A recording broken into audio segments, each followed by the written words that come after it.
Well, it's been just over 2 years since my last FTP test. The last one I did was in May 2021. We're now in August 2023. My FTP back then was 323 watts according to the Zwift ramp test. So today I'm looking forward to retesting and seeing how the last 2 years of non-consistent cycling has affected my fitness. This is not going to be fun. I'm Jonny, a coach and personal trainer who in the last few years has found a passion for training on two wheels. Join me as I document my journey to become a stronger cyclist, whilst hopefully sharing some of my coaching knowledge to help you too. See you on the road.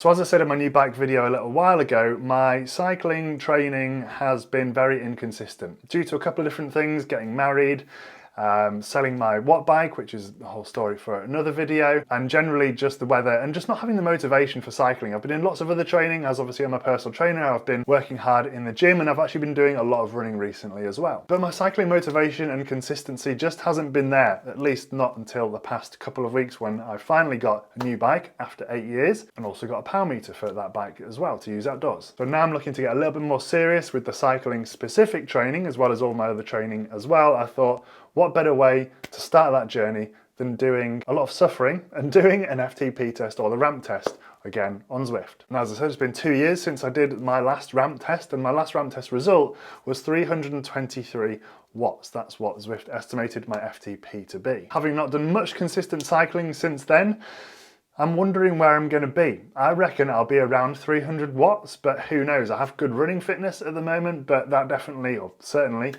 doesn't carry over to the bike. I have just taken delivery of a new indoor trainer. So I've just taken delivery of the Tax Neo 2T, as you can see there, from just fresh out of the box on the floor there, waiting to be set up. So I'm literally just waiting for a cassette to arrive, then I'm going to attach my old road bike on it, and then we'll do the test. And this week's video, I guess, is just to see how 2 years of non-consistent cycling impacts your fitness on the bike. With that said though, let's wait for the cassette to arrive, attach it, get the bike on and get cracking.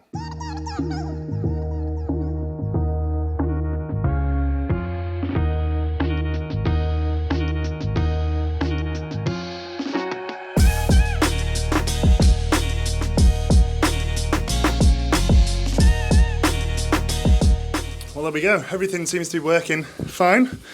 Bike connected nicely, good to go. I like the little sway it has on it as well compared to my watt bike. But yeah, start of the ramp test. If you haven't done one of these before, every minute it goes up by 20 watts until you essentially can't go anymore. But I think when I did it last, I got to around about 440 watts, and of course it calculates your FTP depending on where you get to. So if I, for example, I'm going to get to, but if I got to 440 watts, my FTP wouldn't be 440. It would just calculate it depending on where I got within that round. So the idea really is just to hang on for as long as possible, keep pedaling for as long as you can until you really start to struggle, and then the test will finish and it'll calculate your FTP for you right on the screen. So let's see how far I get. The trouble with the test is that it lulls you into a false sense of security. It seems so easy up until a certain point, and then it just seems to be within 1 or 2 rounds, things start to get ridiculously tough, ridiculously quickly. But it has been so long since I've done an FTP test, I've forgotten how it feels. So I'm feeling quite good at the moment, but I do know that in a good couple of minutes, I'll be absolutely dying. But I am really intrigued as to how much fitness I've lost over the last 2 years of non-consistent cycling, and how much running fitness and just general off-the-bike fitness actually helps with your cycling fitness too. I think we all probably worry when we struggle with motivation on the bike and can't get out maybe for the weather for a good couple of weeks. We worry we're going to lose it all, but hopefully this will show that you can maintain a decent amount of fitness. But of course it's not all going to be there. Okay, well, I'm going to stop rambling now because I'm getting blooming warm, so I'm going to have to turn the fan on. Enjoy watching me suffer through the hard rounds, and I'll catch you at the end when we know what my FTP is and how much fitness I've lost in over 2 years.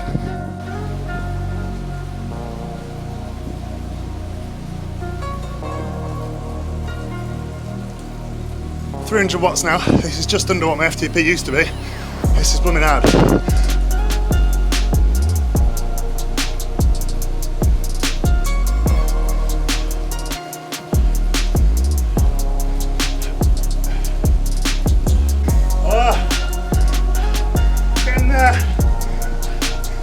Oh, maybe it's it. Come on, legs.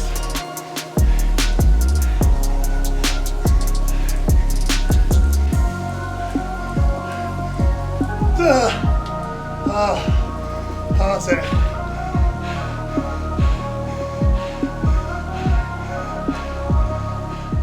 Well, did not expect that. Did not expect that at all. That was tough. It wasn't even the heart rate or the heart and lungs in the end. It was literally just the legs. Just ground to a halt. Right.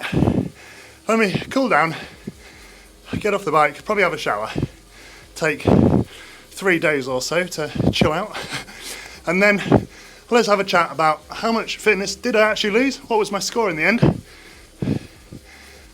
I can't talk anymore, I'll see you in a minute. And we're done, recovered and showered. It's actually the day after now, but it's taken me a little while to get over the disappointment, so I won't hide it any longer. My result there was 271 watts. That's down from 323 2 years ago. So that means I've lost 52 watts to my FTP, according to the Zwift ramp test anyway, in 2 years. And I'm not going to lie to you guys, pretty disappointed with that, but also pretty understandable too. I actually managed to find my training schedule on Strava so I could see what sort of training I was doing back in 2021, just before that FTP test. And you can see through kind of April of 2021, I was doing at least sort of 2 runs, 3 or 4 rides every single week, and then going into May, exactly the same again. I was doing lots of VO2 max based rides, lots of rides on the trainer, doing lots of threshold rides, and then longer rides at the weekend as well. And if then we go through to 2022, you can see actually how little training I did, at least on the bike there. I had a big bit of time off as well during the winter from doing any sort of running or cycling. I was of course still training hard in the gym, but I don't record that on Strava. And then if we move forward to 2023, you can see some training starting to pop up in 2023 so far, but all of this is literally running. And in August here, there's just been a couple of rides, and then obviously the FTP test you've just seen. And as you saw on the test, it wasn't necessarily my heart rate that was the limiting factor. And back in the day when I did my FTP test before either, my heart rate only got to 177. So my heart rate's never really been the limiting factor on the bike. And that's because I just haven't been consistent enough on the bike, getting the miles in the legs to be able to get my heart rate up the same amount I would do on a run. Cycling is obviously very leg dominant, whereas when you're out running, you're having to support your whole body weight, so your heart rate gets up a little bit higher. Previously, I know back on my channel a good couple of years ago, I added 20 watts to my FTP in 8 weeks, and I think if I, put a lot of effort in and are consistently training from now, I know in 8 weeks' time I'll probably be able to increase my FTP by at least 20 watts as well, given in mind that my legs aren't used to cycling at the moment. So I think the takeaway from this week's video really is that fitness obviously does disappear if you don't do things consistently. And even if you are training fairly hard, fitness is very specific as well. And to improve in any given discipline, such as cycling, you need to cycle a fair amount. So that's what we're going to do moving forwards. Thanks so much for watching. Please do check out this video here, which is the video I actually got my 323 watt FTP in, back when I did actually have some cycling fitness. Don't forget to like and subscribe, ride strong, and I'll catch you in next week's video.